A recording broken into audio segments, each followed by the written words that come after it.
안녕들 하세요. 할렐루야. 영상을 먼저 띄워주실래요? 제가 영상을 처음에 시작하지 않으면 나중에 시간에 쫓겨서 그냥 끝나는 수가 있어요. 저희가 27년 동안 어떻게 요르단에서 사역했는지 그 이야기의 그 교회 부분만입니다.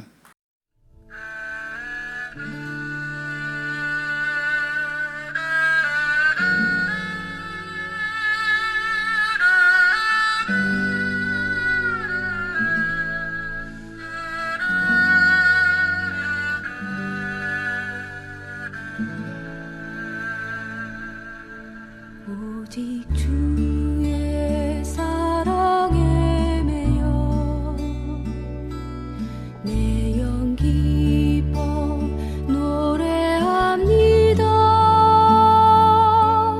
이 소망의 언덕 기쁨의 땅에서 주께 사랑 드립니다. 오직 주의 임재 안에 갇혀 내 영 기뻐 찬양합니다. 이 소명의 언덕 거룩한 땅에서 주께 예배드립니다. 주께서 주신 모든 은혜 나는 말할 수 없네. 내 영혼 즐거이 주 따르렵니다. 주께 내 삶 드립니다.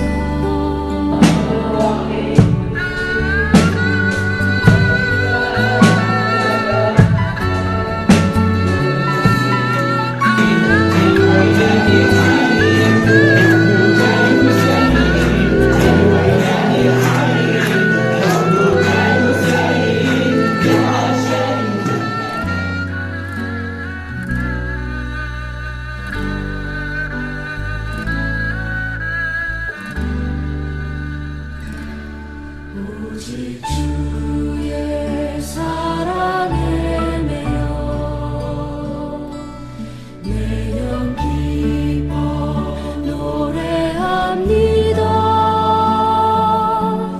이 소망의 언덕 기쁨의 땅에서 주께 사랑 드립니다. 오직 주의 임재 안에 갇혀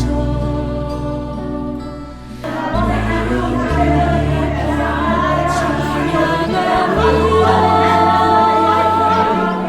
이 소명의 언덕 거룩한 땅에서 주께 주신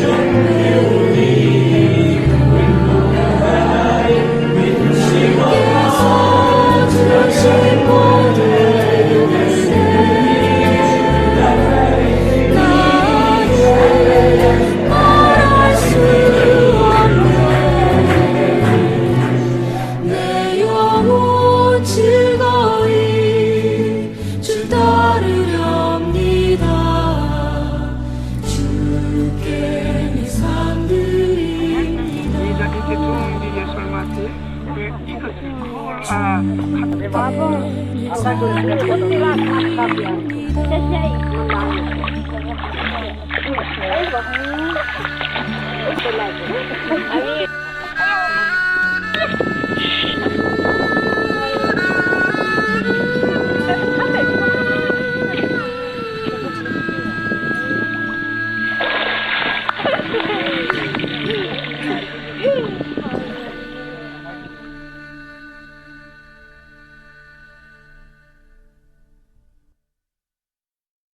제가 만들었지만 제가 볼 때마다 아, 저런 시간이 우리에게 있었구나 이런 생각이 듭니다. 히브리어 그 동사 변화표 12형으로 변할 때 사람들이 무너집니다. 똑같거든요. 같은 세모예요. 아랍어도 똑같이 변화합니다. 그 나이 많아서 오면 힘들어요. 그래서 거기 요르단 말고 좀 더 쉬운데 이렇게 권했는데 굳이 또 요르단 오시더라고요. 그래서 저희가 안식년 나올 때 저희 집을 대회가 10개월 동안 사용했어요. 그러다가 이제 북쪽 도시 이르비드로 올라갔습니다. 이렇게 이제 연관이 있었는데 그분이 항상 기도 편지를 보내주면 거기 파송교회가 같이 따라 붙더라고요. 받아보셨어요? 기도 편지에 제자들 교회가 올라오더라고요. 그리고 좀 들었는데 이 교회가 범상치 않은 교회더라고요. 여러분, 그리스도의 군사라는 말이 강해요? 아니면 그리스도의 제자라는 말이 더 강해요? 한번 손 들어봐 주세요. 내 느낌에 군사라는 말이 더 강하더라. 예. 제자라는 말이 더 강하더라. 예, 제자가 더 강한 것 같아요. 죄송합니다. 아니요, 대다수가 그랬어요. 제 말이 아니고. 군사는요, 모집한 기간만 끝나면 자유로워져요. 제자는요, 태어나면 그때부터 죽을 때까지 가는 거예요. 그래서 임기가 따로 없어요. 제가 제일 쓰기 힘들어하는 이름이 뭐였냐면은 제가 이제 처음에 영어를 잘 못해서 영국에 한 1년 한 2개월 정도 있었어요. 그때 크리스찬 네임을 하나 붙이래요. 제 이름이 힘드니까 고민했습니다. 사람들이 뭐 많이 권해주더라고요. 그 중에 하나가 폴이라는 이름이었어요. 근데 나는 나를 비춰보니까 폴처럼 살 바울처럼 살 자신이 없더라고요. 그래서 성경 이름 중에서 가장 만만한 필립이라는 이름을 썼습니다. 근데 제가 어느 날 그 이름을 버렸어요. 왜? 사무엘을 미국 사람들은 줄여서 샘이라고 부릅니다. 필립은 필 그렇게 불러요. 그래서 제 의도하고 맞지? 너네가 오늘 안 따라주네요, 마이크가. 잘 조정해 주세요.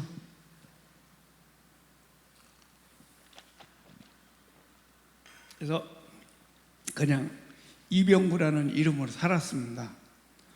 뭐 필요한 사람이 부르는 거니까요. 그래서 그냥 전 간단하게 리라고 부릅니다. 리. 예. 제가 요새 은혜 받고 있는 성경이 있는데요. 로마서예요. 마음은 사도행전을 하고 싶은데 요새 은혜 받는 그 성경은 로마서라. 저는 찬밥을 별로 안 좋아합니다. 그래서 따끈한 밥, 로마서. 제가 처음에 선교사로 출발해서 한 일이 뭐냐면 유대인 전도였어요. 한국 사람이 1980년도 후반에 유대인 전도를 한다. 쉬운 건 아니었는데 어쨌든 간에 유대인 선교를 시작했어요. 그래서 그때 뭐 제가 쓰는 게 오류가 있는 거예요. 위쪽을 접어달라고요. 죄송합니다. 몰랐습니다. 예. 그 유대인 팀에 있으면서 로마서를 서신서뿐만 아니라 예언서로 볼 수 있는 훈련을 받았습니다. 로마서 1장에 죄의 문제를 갖고 고민하면서 8장까지 옵니다. 8장의 죄의 그 해결을 하면서 자유함을 받으면서 9장에 와서 구원을 얘기해요. 근데 구원 속에서 유대인 이야기, 이스라엘의 이야기가 나옵니다. 9장, 10장, 11장. 뜬금없이 유대인들의 회복을 얘기합니다.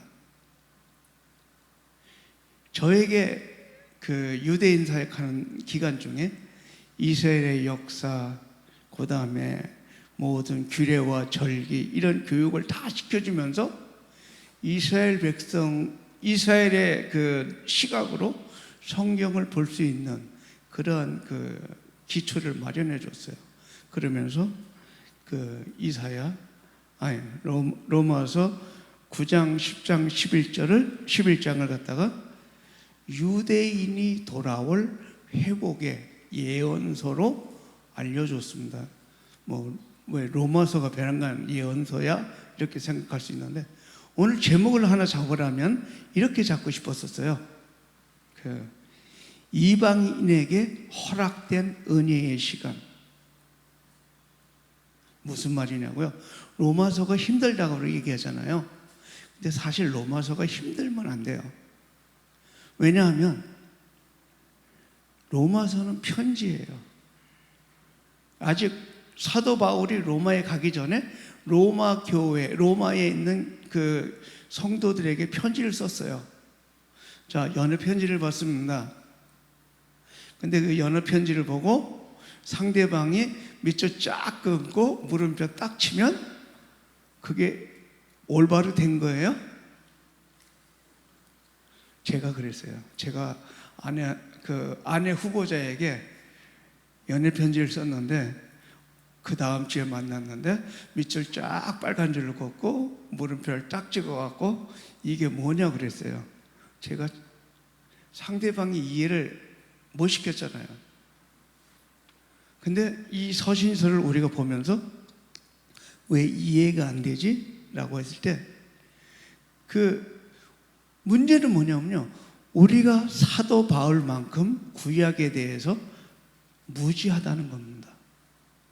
오늘 우리가 읽은 그 이사야서를 보면 신명기서, 이사야서에 대한 그 이야기들이 오늘 10장 후반부에 연관되어 있어요. 우리가 들음으로 구원을 받는다 이거예요. 근데 그 들음이 오기까지 누군가가 내게 전해줬던 복음 전파자가 있었다라고 얘기합니다. 우리 앉아있는 여기 모든 분들 중에 나는 그냥 예수 믿게 됐어, 아마 이런 분 없을 거예요.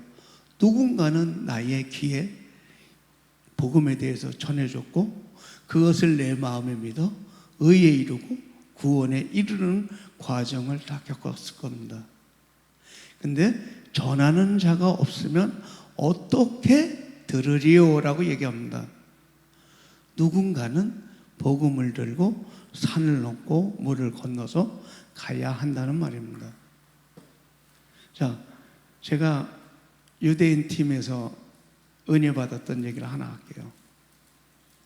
여러분, 사도행전 13장에서 안디옥 교회가 두 사람을 안수해서 선교사로 파송합니다. 지금의 시리아 지역이에요. 실루기아 앞바다에서 배를 타고 어디로 가요? 구브로로 갑니다. 제가 신학을 한 10년 공부했거든요. 사도행전 이후에 1차 전도, 2차 전도, 3차, 4차 머리에 달달달 외웠어요. 근데 왜 첫 번째 방문지가 구브로였는지 여러분 이해하는 분이 있어요? 왜 그리로 갔을까? 누가 파송돼요? 두 사람? 바울과 바나바. 바나바가 구브로 사람이었어요. 사이프러스 출신이었습니다.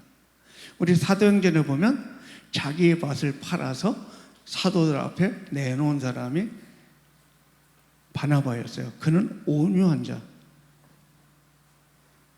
그 온유한 사람, 아마 저같이 온유했을 거라고 봐요.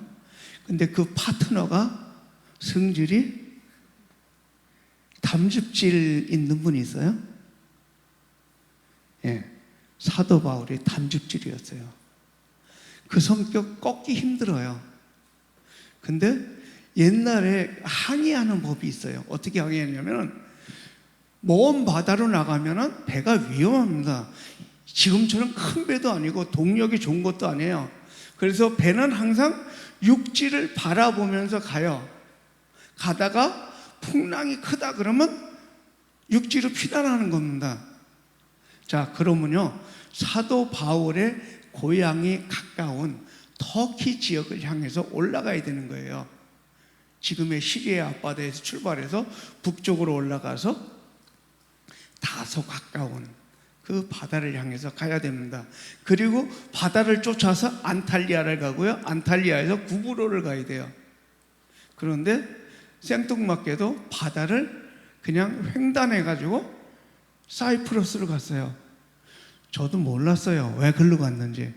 근데 사이프러스를 제가 방문할 기회가 있었는데 가서 보니까 살라미가 있고 그거 좀 지나가니까 바나바의 무덤과 기념교회가 있었어요. 아, 깨달음이 왔어요.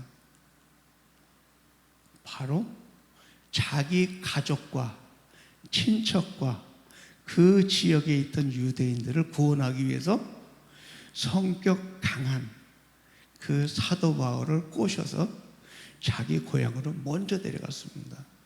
터키로 먼저 간 게 아니고 사이프러스로 먼저 갔어요.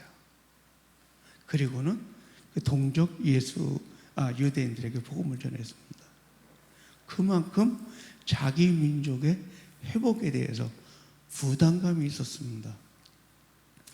여러분에게 이 말씀 드리는 이유는요, 모두 다 선교사가 되어서 요르단으로 베트남으로 갈 수는 없어요. 그러나 우리가 있는 이 삶의 터전에서 복음을 들고 우리는 나가야 되고요. 그리고 나의 가까운 친척과 형제와 자녀와 이 모두에게 나가야 합니다. 물론 우리 안에서 복음이 끝나자는 얘기는 아닙니다. 저도 해외 선교에 꿈이 없었어요. 제가 중3 때 예수님에 대해서 처음 들었어요. 그리고 예수님이 나를 위해서 십자가에 지셨다면 나도 주님을 위해서 살아드리겠습니다. 그리고 나름 헌신 기도를 했어요. 그리고 후회를 많이 했습니다. 그때는 은혜가 넘쳐서 그렇게 했는데 되돌릴 수는 없고 이제 후속 장치를 거는 거예요. 기도를 통해서. 하나님, 제가 고백했으니까, 기도했으니까 신학을 공부하고 목사가 될게요. 대신 조건이 있습니다. 뭐예요? 큰 예배당 안에 가득 찬 성도를 그리면서 그 앞에서 설교하는 제 모습을 그려가면서 하나님, 이렇게 되기를 원합니다. 7년을 기도했어요.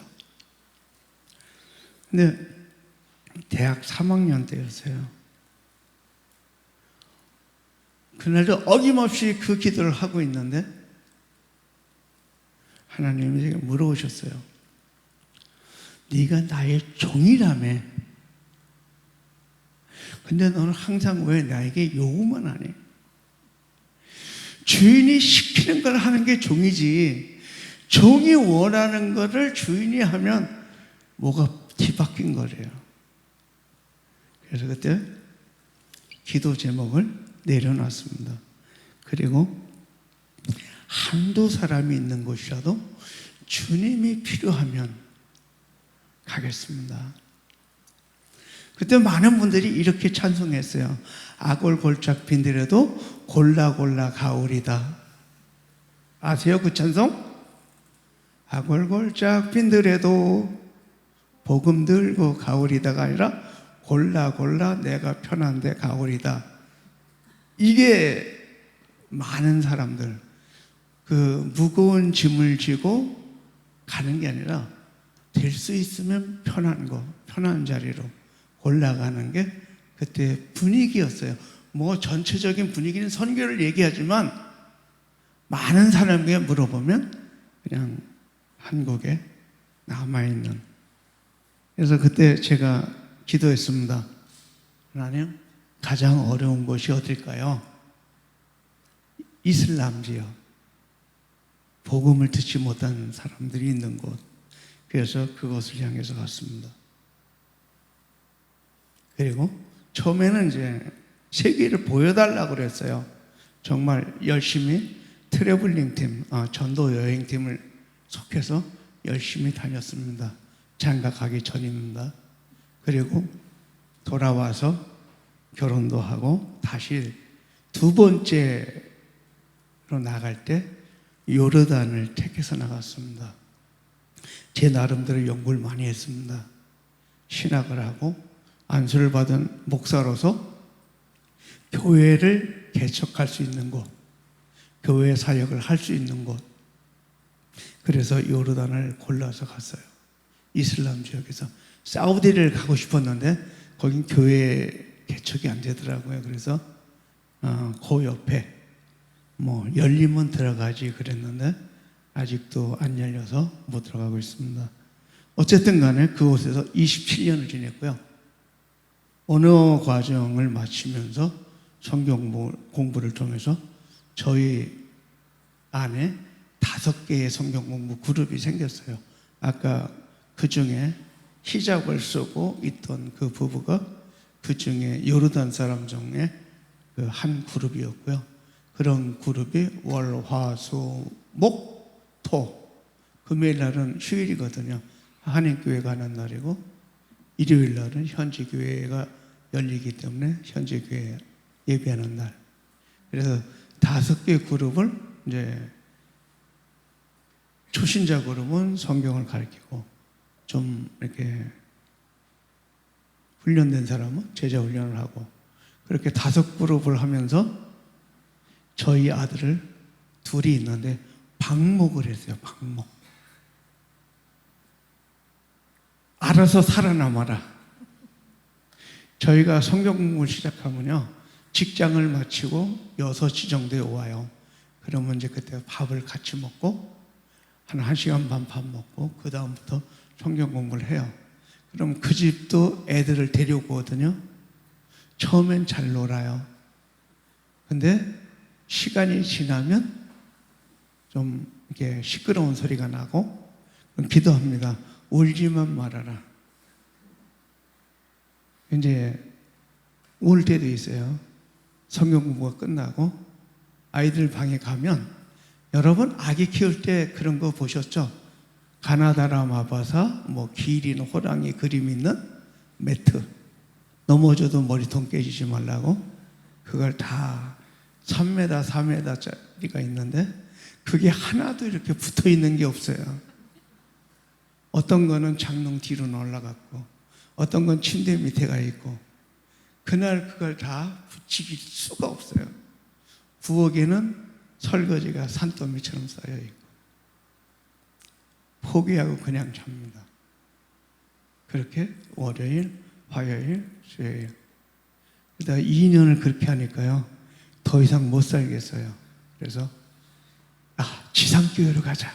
그래서 지상교회로 가려고 이제 건물도 보러 다니고 이제 사람들에게도 얘기했어요. 야, 우리가 교회로 갈 거야. 근데 그들이 원치 않아요. 한두 사람이, 우리가 두세 사람이 모인 것이 교회라며. 우리 교회잖아. 근데 문제는 선교사와 하는 성경 공부지 어떤 교회의 멤버로서 이런 정체성을 안 가져요. 언제든지 흩어질 수 있는 사람. 그래서 그들을 모아서 교회를 개척하려고 그랬더니 이렇게 얘기합니다. 목사님, 내가 당신을 믿고 우리 그룹을 믿어요.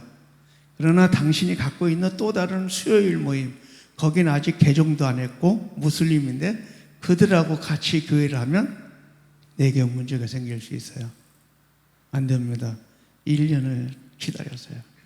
또 1년이 지나가서 똑같은 월화수목 이런 식으로 지나가는 거예요. 이제 결국에는 너희가 오든 안 오든 교회는 시작한다. 그래서 교회 창립 예배를 드렸어요. 최소한 20명 가까운 사람인데 개척 당일날 딱 한 사람 왔어요. 한국에서 개척하면요, 아무리 센 개척이어도 개척하는 날만큼은 그 교회가 꽉 찹니다. 그 목사님 사역하던 전에 있던 교회 성가대도 오고 친구들도 오고 가족들도 오고 뭐 줄줄이 와서 꽉 차요. 그리고 헌금도 매줘요. 근데 저희는 한 사람 왔어요. 어떤 비 오는 일요일 저녁이었어요. 한 사람도 안 옵니다. 고민돼요. 오겠지. 7시가 지났어요. 7시 5분이 됐습니다. 내 마음에 갈등이 생깁니다.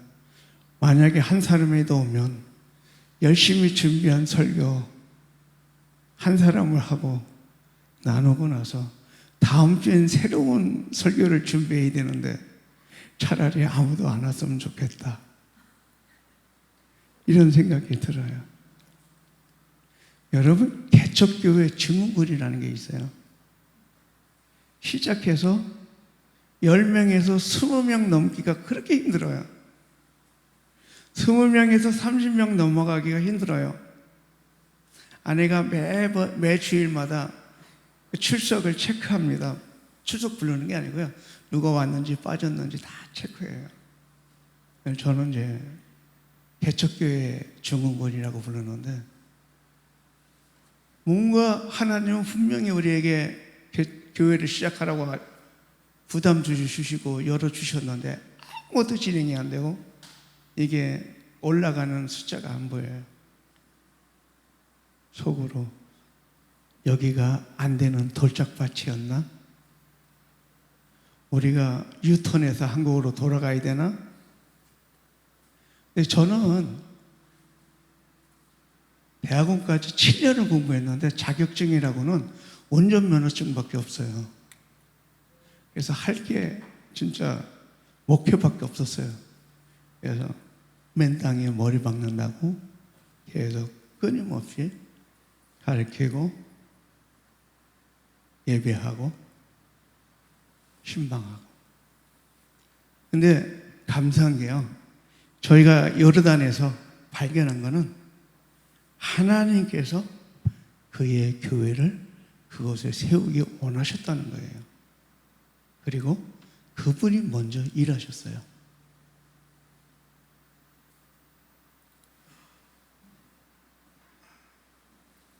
여러분, 사도행전에 나오는 그 많은 기적과 이사들이 때로 믿어지세요 그러면 다 믿는다고 그럴 거예요. 근데 실질적으로 자기에게 부딪혔을 때 그게 믿어지던가요? 왜 나에게는 이런 일이 왜 일어나지 않지? 저희의 교회 사역은요, 갈멜산의 전투였어요. 아픈 사람이 신방을 와달라고 그래요. 그래서 우리가 이 얘기부터 해야 되죠. 어떤 이제 이라크 난민 아주머니가 처음엔 교회는 연약하기 시작했어요. 이집트인들이 오고 이라크 난민들이 오고. 근데 어느 날 예배하다가 보니까 난민들은 한 5년이면 다 떠나요. 이집트 사람들은 2, 3년 일하고 돌아갑니다. 하나님, 여기가 그래도 요르단 교회인데 요르단 사람 좀 보내주세요 그랬더니 그때부터 이제 하나님이 일하기 시작했어요. 예, 벌써 시간이 오래됐대요. 큰일 났네요. 시작도 안 했는데. 예. 요새 텔레비전 안 보시죠? 예. 그래서 아주머니가 자기 친구가 있는데 아프대요. 그래서 가졌으면 좋겠대요. 그래서 우리가 가겠다고 그랬습니다. 그래서 아주머니가 전화를 했어요. 야, 한국 선교사들이 너네 집에 간대. 그랬더니 답신이 왔어요. 올 테면 오라고. 와서 나를 기도해 주세요가 아니라 올 테면 와 보라고. 그래서 도전이 되더라고요. 그래서 갔습니다. 이미 신부도 왔다 갔고 목사도 왔다 갔고 그 병을 치료하기 위해서 많은 사람들이 왔다 갔어요. 그 중에 한국 선교사도 그 중에 하나인 거예요. 그래서 어떡합니까? 저희는 가면 한 30분 정도 복음을 전하고 치유하시는 하나님에 대해 설명하고 기도해요. 그 아주머니를 놓고 30분을 기도했는데 아무런 변화가 없어요. 완전히 이 벽을 놓고 두들기는 게 오히려 나을 것 같아요. 지치잖아요. 소리내서 30분을 기도했는데 보니까 남편은 옆에서 코 골고 잡는다. 아주머니만 그냥 머리 위에 손이 올라가 있으니까 잠들지 못하고 그냥 떨리는 진동을 그대로 받고 있는데 지쳐서 차를 한 잔 더 마셨어요. 그리고 다시 또 30분을 기도했습니다. 1시간 기도했어요. 지치잖아요. 잠깐 끊고 우리를 데려간 그 아주머니를 위해서 한번 기도해주고 다시 또 손을 줬는데 이런 생각이 드는 거예요. 하나님, 오늘 하나님이 고치지 아니하시면 우리 문 닫아야 됩니다. 요르단 사람을 향해서 처음 왔는데 요르단 가정을 처음 방문했는데 여기서 하나님이 홈런을 안 치시면 점수가 안 나면 지는 거예요. 그래서 하나님 마음대로 하세요. 이제 오기가 나서요. 다시 기도하는데 아내가 잠시 흐느껴 울면서 그 영혼을 위해서 기도했어요. 근데 그 아주머니가 그와 동시에 반응하기 시작했어요. 기도하는데 하나님이 그러셨어요. 야, 그만 기도해라. 낫다 그러셨어요. 그래서 아주머니, 어떻게 하면 디스크 환자가 가장 아파요? 한 7년 동안 알았어요. 우리 돈으로 한 600만 원 정도 있어야지 수술을 할 수 있다고 그랬어요. 그랬더니 물었습니다. 디스크 환자가 가장 아픈 자세를 한번 취해보세요. 여러분 뭘 것 같아요? 푹신한 소파에서 일어나는 게 가장 힘들대요. 소파들이 푹신하거든요. 일어나 보세요. 그런데 안 아픈 거예요. 그래서 그랬어요. 요르단은 집이 큽니다. 여기서 거실이 저기까지 돼요. 저기까지 걸어갔다 오시라고 그랬더니 이 마나님이 걸어갔어요. 성큼성큼 돌아오면서 할렐루야 하고 소리쳤어요. 그리고는 저를 막 껴안고 이 왼쪽 뺨에 오른쪽 뺨에 키스하기 시작했어요. 남편이 놀라서 깼는데 이상한 남자를 붙들고 막 뽀뽀하고 야단났어요. 낫다고. 안 믿어지는 거죠. 그분이 이제 남편이 물었어요. 너희 교회가 어디냐고? 우리 교회 거기 있다. 한 번도 들은 적이 없는 거예요. 왜냐하면 바퀴가 심해서 간판을 안에다 달았거든요. 이미 새 들어 사는 입장에 간판 크게 달 수가 없었어요. 그 다음 주부터 그분이 오셨어요. 아까 집사 안수식에 그분이 첫 번째 집사 안수였습니다. 빠짐없이 오고요. 교육도 가장 많이 받았습니다. 이렇게 시작했어요.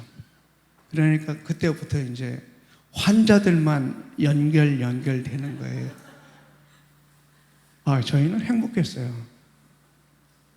하나님이 일하시는 걸 우리가 느꼈어요. 가면은 그럽니다. 하루는 어느 집에 갔어요. 환자가 있었어요. 그래서 갔는데 보통 가족이면은 한 5사람, 많으면 7이잖아요. 갔는데 20명이 삥 둘러 앉아 있었어요. 요르단은 거실이 크다고 그랬잖아요.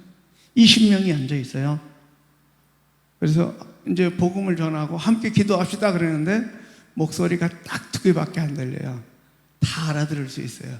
제 목소리 한국말, 아내 목소리 한국말. 물론 간간히 아랍어를 쓰지만 2 목소리밖에 안 들리는 거예요. 그래서 눈을 빼꼼히 떴습니다. 눈 동그래가지고 무슨 일이 벌어질까 다 지켜보고 있는 거예요.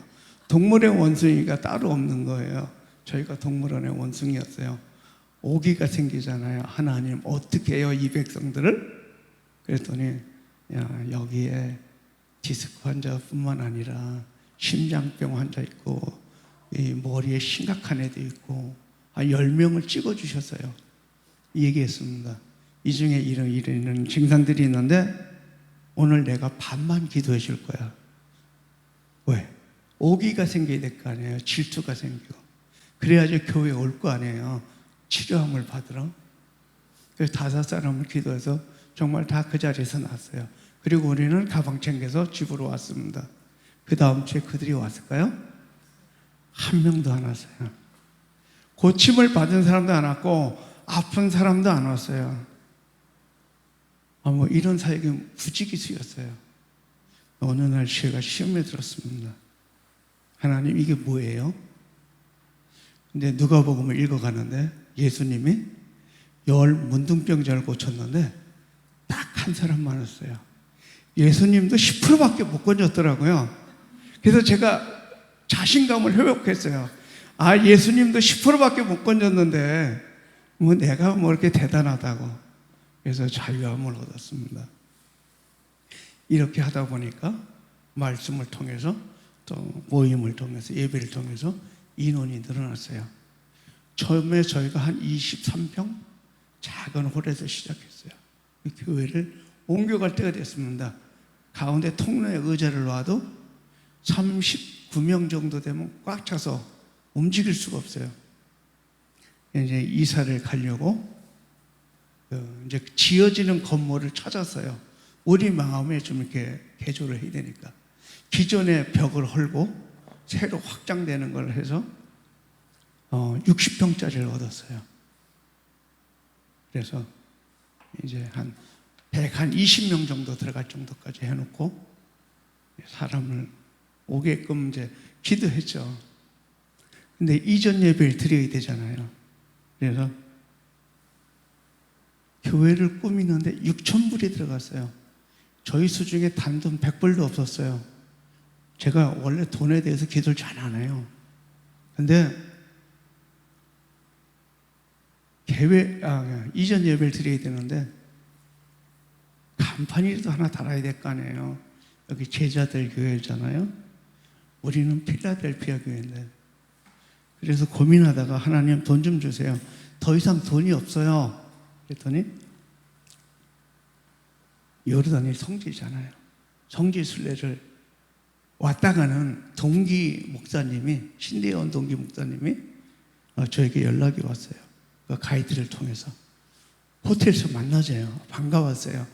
저분을 통해서 돈을 좀 주시겠지. 왜? 선교사는 부담스러운 존재거든요. 그냥 못 지나가요. 뭔가 줘야 되지. 저도 이제 그 기대를 가지고 갔어요. 아니나 다를까 봉투를 하나 줬어요. 근데 얇아요. 얇아도 뭐 상관 안 하고 저는 봉투 잘 안 열어보는데 그날은 차에 타자마자 봉투를 딱 열었어요. 얼마 들었을까요?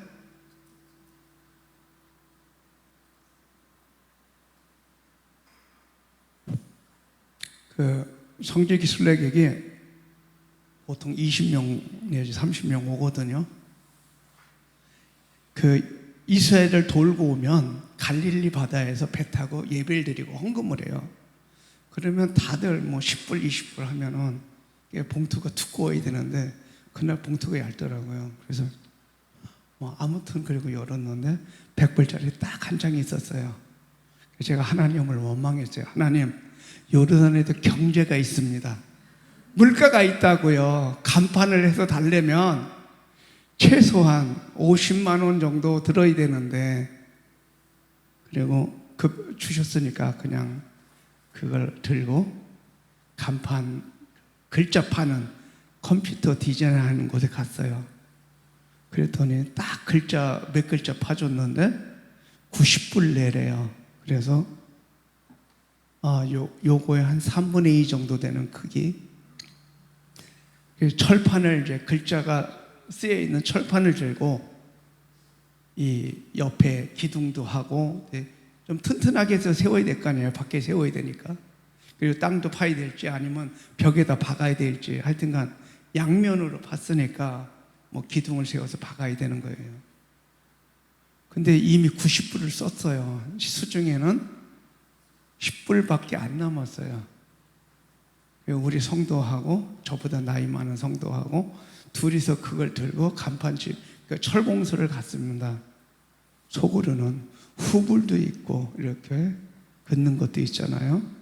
근데 차마 외국인이 이렇게 긋는 건 안 되겠더라고요. 하나님 어떻게든지 하세요. 그리고 갔어요. 근데 갔는데 그분이 그 철공소 주인이 그러는 거예요. 내가 너네 교회를 안다라고 얘기하는 거예요. 담임 목사인 제가 얼마나 기가 쏠깃해요. 어떻게 아냐 그랬더니 너희 교회 가면 환자가 낫고 귀신이 쫓겨나가고 생명이 살아나는 그런 일이 일어나는 교회더라. 그렇게 딱 얘기를 한 거예요. 그러면서 내가 개신교 신자는 아니고 내가 전통교회 오토독스 교회 나가지만 내가 너희 간판을 무료로 해줄게. 언제까지 하면 돼? 목요일 오후까지 해주세요. 걱정하지 말고 가래요. 그래서 저는 걱정 안 하고 왔습니다. 목요일 날 오후가 됐어요. 내일 이제 금요일 날 예배를 위해서 확인차 갔습니다. 교회 앞에 멋있는 간판이 서 있는 거예요. 제 수중에 얼마 남았어요? 10불. 그걸 갖고 제가 뭐 할게요? 까르푸르에 가서 그 오리온 초코파이 정이라고 써 있는 그거 2각을 샀어요. 그것도 한국 게 아니고 베트남에서 만들어져 갖고 요르단까지 온 거 그걸 사가지고 그 집을 방문했어요. 너희 손자들을 주라고 고맙다고. 왜 제가 이 이야기를 하냐면요. 교회는 살아 있어야 되고요. 교회가 있는 곳에 하나님의 영광이 드러나야 돼요. 자, 저희가 많은 간증들이 있어서 이 시간을 이렇게 오고 신호가 왔어요. 빨리 내려오라고. 제 아내만이 저를 컨트롤하거든요. 그래서 자, 2가지만 얘기를 할게요. 처음에 그 디스크 환자분이 집사님이 하루는 자기 동생이 아프대요. 가재요. 증상을 들어봤어요. 병원에서 집에 가라고 그랬대요. 상황이 어때요? 한 달 동안 똥을 못 넣었대요. 위에서 내려가질 않는 거예요. 근데 의사가 아무 말도 안 하고 집에 보냈대요. 먹었으면 나와야 되잖아요. 내려가야 되잖아요.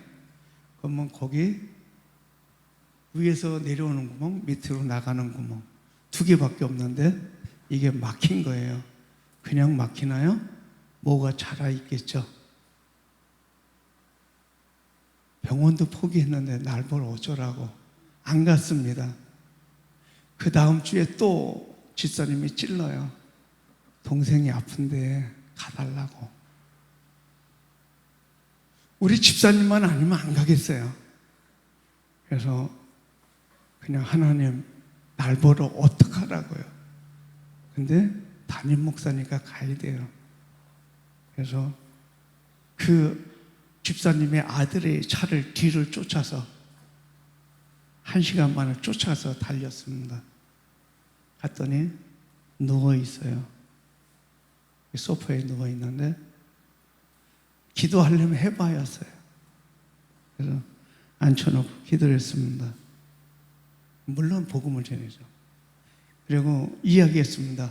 당신은 하나님도 안 믿어. 교회도 안 나가. 무조건 예수님의 이름으로 살려달라고 기도해요. 제가 손 얹고 기도했습니다. 한 10여 분 지났을까? 근데 하나님이 낫대요. 그래서 야, 넌 낫대. 지금 어때? 그랬더니 지금은 배가 아픈 게 아니고 허리 뒤쪽이 아프대요. 증상이 이상하대요. 다시 기도했어요. 하나님, 도대체 오늘 내가 사람을 잘못 만나요? 센 놈을 만난 거 아니에요? 기도하는데 그래요. 야, 화장실 보내. 그래서 제가 그랬어요. 화장실 좀 갔다 오라고. 그리고 저는 차를 마셨습니다. 이 친구가 안 와요. 한 10여 분 지나서 왔어요. 근데 딱 걸어오면서 아들을 향해서 그래요. 이제 네 차례야. 아니 이건 또 뭔 사연이야? 들어보니까 아들이 임파선암이에요. 이 사람은 위암으로 위가 막혔던 사람이고, 근데 다 내려갔대요. 뭔지 모르는데. 근데 그날 저녁에 호텔에서 약속이 있었어요. 저희 교단 목사님이 와서 밥을 산다고. 그래서 미안하지만 넌 교회로 와, 젊잖아. 그리고 왔어요. 이 젊은 친구 안 왔어요. 전 기다렸어요. 근데 한 달 지나서 이 친구가 먼저 아버지 앞서서 먼저 세상을 떠났습니다. 좀 안타까웠지만 두드리지 않는 자에게 저는 오라고 했고 그는 오지 않았고, 전 모르겠어요. 솔직하게 하나님의 계획이 어땠는지. 어쨌든 그 아저씨는 아직도 살아있어요. 하나님이 놀랍게 역사하셨어요. 한 번은 저희가 코로나 끝나고 요르단으로 돌아갔어요. 돌아간 첫 주에 교회 페이스북 홈페이지에 이런 글이 올라왔어요. 당신네 교회에서도 귀신을 쫓아냅니까? 근데 저한테 굉장히 도전이 됐어요.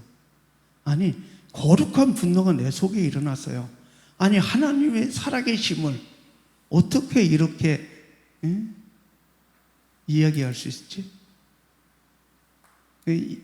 나중에 만나서 물어보니까 자기가 귀신 들렸대요. 어떻게 아느냐 그랬더니 자기가 코로나 때 실직을 해서 직장을 얻으려고 호텔에 가서 외국인들을 만났는데 모로코에서 온 술사를 만났어요.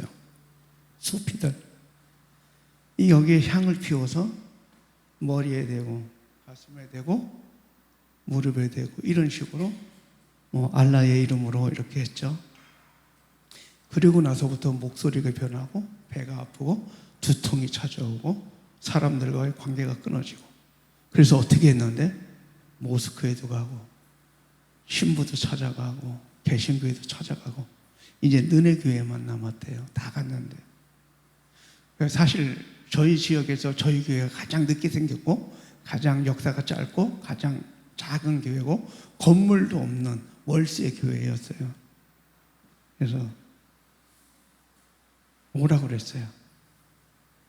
그리고 그 다음 주가 제 설교였는데 제 리더들한테 그랬어요. 나 2주 동안 설교 안 해. 성경 공부 교재를 만들었어요. 축사하고 물이 있습니다. 괜찮아요. 그래서 이제 2주를 만나려고 했던 거는 여러 번 만나서 그를 예수 믿게 하기 위해서. 근데 첫 주 지났는데 후회가 되더라고요.